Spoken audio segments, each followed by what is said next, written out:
भंडारा जिल्ह्यातील लाखनी तालुक्यातील गोंडेगाव येथे पारंपरिक लोककलेचा भव्य सांस्कृतिक महोत्सव उत्साहात पार पडला। स्वर्गीय मोतीराम बोरकर यांच्या जयंतीनिमित्त आयोजित या कार्यक्रमाचे उद्घाटन खासदार डॉक्टर प्रशांत पडोळे यांच्या हस्ते झाले। अध्यक्षस्थानी सुनील फळे होते। भंडारा, गोंदिया, चंद्रपूर, गडचिरोली व नागपूर जिल्ह्यातील कलाकारांनी दंडार, गोंधळ, लावणी, कीर्तन, लेझिम आदी लोककलांचे सादरीकरण केले। कलाकारांचा सन्मान करण्यात आला। कार्यक्रम आहे, पहिला कार्यक्रम नाही माझा। यापूर्वी तुम्ही सुद्धा कार्यक्रमाला कुस्त्यांच्या बोलावलं होतं। बाळेसाहेब बरोबर आहे, ईसापुरीजी बरोबर आहे ना, आलो होतो ना। धर्मेंद्रजी म्हणे मी पहिल्यांदाच आलो। तुमचाच तो पण सुद्धा तुमचाच कार्यक्रम होता, तुम्हीच बोलावलं होतं मला। असो, या ठिकाणी एवढंच सांगेन की नव्या पिढीला आपल्या त्या धार्मिक रूढी आहेत, क्रीडा क्षेत्रातल्या रूढी आहेत, त्या माहिती असणं गरजेचं आहे। आपण भागवत करतो, त्याची माहिती असली पाहिजे।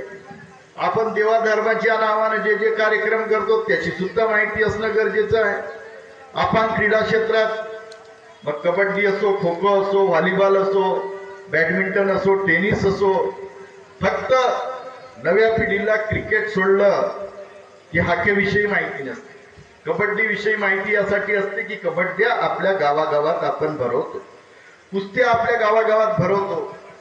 परंतु सोशल मीडियाच्या माध्यमातून आपण जरी आपल्या घरी बसलो असेल तर एक मुलगा त्या ठिकाणी, एक मुलगी त्या ठिकाणी, बाप त्या ठिकाणी, आई या ठिकाणी व्हॉट्सअप चेक करतात।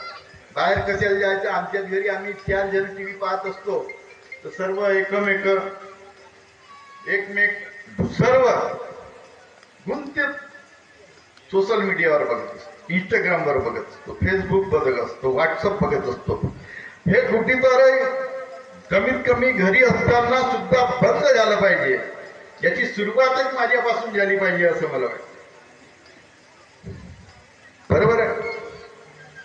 आपण जर समजा रागवला, त्याचा राग सुद्धा त्यांना अनावर होते। याचा दुष्परिणाम तुमच्या तब्येतीवर होणार आहे। कारण 90 वर्षाचे आमचे आजोबा, आमची आई, आमचे वडील 90 ते 95 वर्ष जगले। आपण त्या काळात तेवढे सुद्धा जगणार नाही, कारण दृष्टीहीन नेतृत्व त्या ठिकाणी तयार होणं चालू झालेलं आहे। म्हणून माझी विनंती सर्वांना राहील, सर्व आईंना, महिला भगिनींना जास्त राहील की आपण सर्वात जास्त त्यांना दाटफटकार करणं घरी गरजेचं आहे। या ठिकाणी आयोजित करत असतात, मग ते पारदीकरजी करत असतील, कोणी दुसऱ्या वेगवेगळ्या संघटना निर्माण केल्या ते सुद्धा करतात। परंतु ह्या सगळ्या आमच्या कलाकारांसाठी आहेत। कलाकारांनी सुद्धा ह्या संघटनेला सहकार्य करण्याची गरज आहे, कारण की आपला प्रश्न आपण एकटा सोडू शकत नाही। प्रश्न सोडवायचे असतील तर ते संघटनेच्या माध्यमातूनच सुटू शकतात आणि म्हणून ह्या संघटनेला अत्यंत महत्त्वाचं स्थान आहे। आणि आमची लोककला ही अत्यंत ग्रामीण भागामध्ये असेल, शहरी भागामध्ये असेल, कोणी चांगले शाहीर असतील, कोणी चांगले उत्कृष्ट, आता आम्ही तिथं बसले होतो, चांगले भजनं आम्ही महिला मंडळाच्या माध्यमातून या संघटनेचं काम असते। मित्र, शासनाच्या खूप योजना आहेत, त्या शासनाच्या योजनेचा फायदा सुद्धा आपण घेतला पाहिजे। 50 वर्ष वयाचे पूर्ण झालेले कार्यक्रम आदरणीय धर्मेंद्र भाऊनी घेतला। तुम्हाला जेवणापासून पूर्ण व्यवस्था त्यांनी केली, आपण त्याचा आस्वाद घ्यावा। आणि अजून सत्य शेवटी सांगतो, संघटना ही संघटना असते, संघटनेला मजबूत करण्याचं काम आपण सगळ्यांनी केलं पाहिजे। आपण मूठ जर दाबली तर ती मूठ आपली संघटना होते, आणि जर आपण वेगवेगळे गेलो तर त्याच्यात आपल्याला फरक पडत असतो। ही फरक पडू देऊ नका एवढी अपेक्षा करतो। आणि ज्या